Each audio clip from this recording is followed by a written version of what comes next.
ओम श्री गणेशाय नमः। स्वागत है आप सभी का आपके YouTube चैनल उपासना की उपासना में। देवी देवताओं में प्रथम पूजनीय भगवान गणेश को चतुर्थी तिथि समर्पित है। भालचंद्र संकष्टी चतुर्थी तिथि का शुभ मुहूर्त चंद्रोदय का समय, साथ ही अशुभ मुहूर्त जिस मुहूर्त में हमें पूजा प्रार्थना नहीं करना है। चैत्र मास के कृष्ण पक्ष की चतुर्थी को संकष्टी चतुर्थी का व्रत रखा जाता है।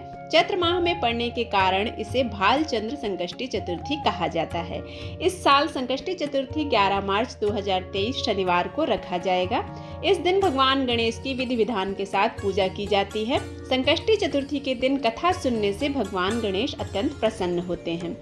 व्रत करने से भक्त के जीवन के समस्त कष्टों से वह मुक्ति देते हैं, साथ ही अखंड सौभाग्य प्रदान कर उनकी संतान को शतायु प्रदान करते हैं। इसलिए इस व्रत को महिलाएं करती हैं तो उन्हें अखंड सौभाग्य प्राप्त होता है, उनकी संतान स्वस्थ और शतायु होती है।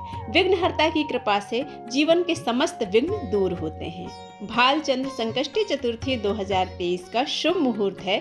चतुर्थी तिथि प्रारंभ हो रही है 10 मार्च 2023 को रात में 9:42 से और समाप्ति होगी 11 मार्च 2023 को रात 10:05 पर।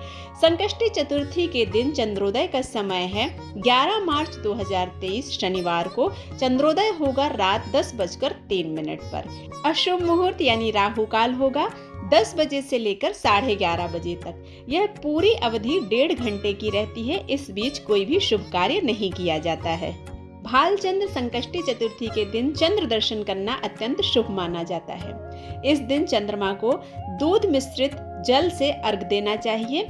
ऐसा करने से हमारे जीवन में चंद्र ग्रह प्रबल होता है, मानसिक शांति होती है और चंद्रमा की प्रबलता से धन आगमन के रास्ते खुलते हैं।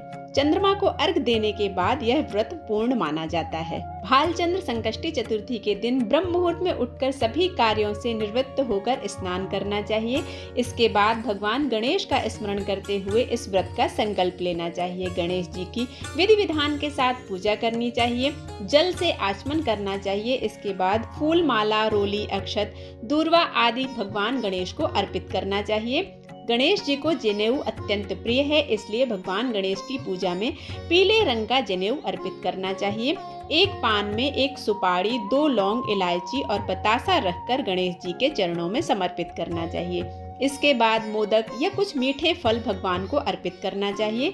फिर जल अर्पित करना चाहिए। घी का दीपक जलाकर गणेश जी का चालीसा पढ़ना चाहिए। गणेश मंत्रों का जाप करना चाहिए और इसके बाद भगवान गणेश की चतुर्थी की जो कथा है वह कथा अवश्य पढ़ना चाहिए। शास्त्रों में बताया गया है कि गणेश जी की पूजा मध्याह्न काल यानी कि 11 से 12:30 के बीच करना अत्यंत शुभ होता है, क्योंकि इसी बीच गणपति जी का जन्म हुआ था। इसलिए इस दौरान जो भी व्यक्ति पूजा करता है, गणेश जी उसकी पूजा को स्वीकार कर उसके जीवन के विघ्नों को दूर करते हैं।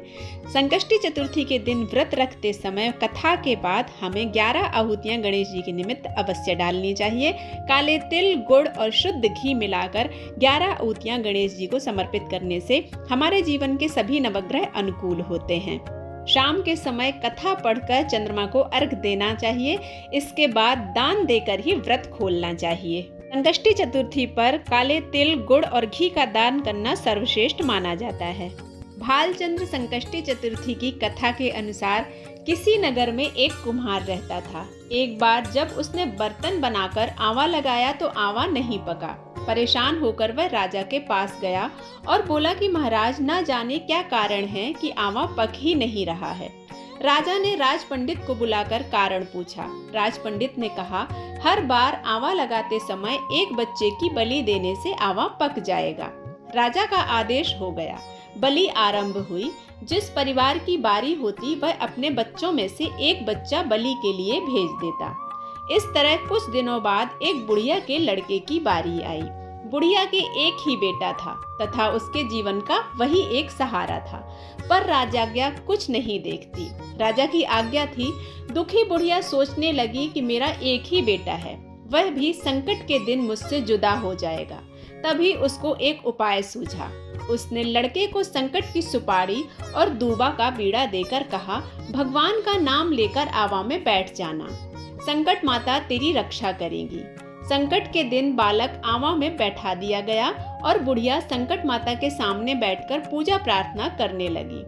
पहले तो आवा पकने में कई दिन लग जाते थे, पर इस बार संकट माता की कृपा से एक ही रात में आवा पक गया। सवेरे कुम्हार ने देखा तो हैरान रह गया। आवा पक गया था और बुढ़िया का बेटा जीवित व सुरक्षित था। संकट माता की कृपा से नगर के अन्य बालक भी जी उठे। यह देखकर नगरवासियों ने माता संकटा की महिमा स्वीकार कर ली। तब से आज तक संकटा माता की पूजा और व्रत का विधान चला आ रहा है। जो भक्त श्रद्धा, निष्ठा और विश्वास के साथ विघ्नहर्ता गणेश जी का व्रत करता है, पूजन करता है, रात्रि में चंद्र दर्शन कर चंद्र अर्घ समर्पित करता है, उसके जीवन के समस्त संकटों को विघ्नहर्ता दूर करते हैं, अखंड सौभाग्य प्रदान कर संतान को स्वस्थ और शतायु रखते हैं। जीवन में धन, धान्य, यश, कीर्ति, मान सम्मान में वृद्धि होती है। कथा समाप्त होने के बाद भगवान श्री गणेश की आरती करना चाहिए। साथ ही हमने पूजा में जो भी गलतियां की हैं उनके लिए भगवान हमें क्षमा करें, ऐसी प्रार्थना करना चाहिए।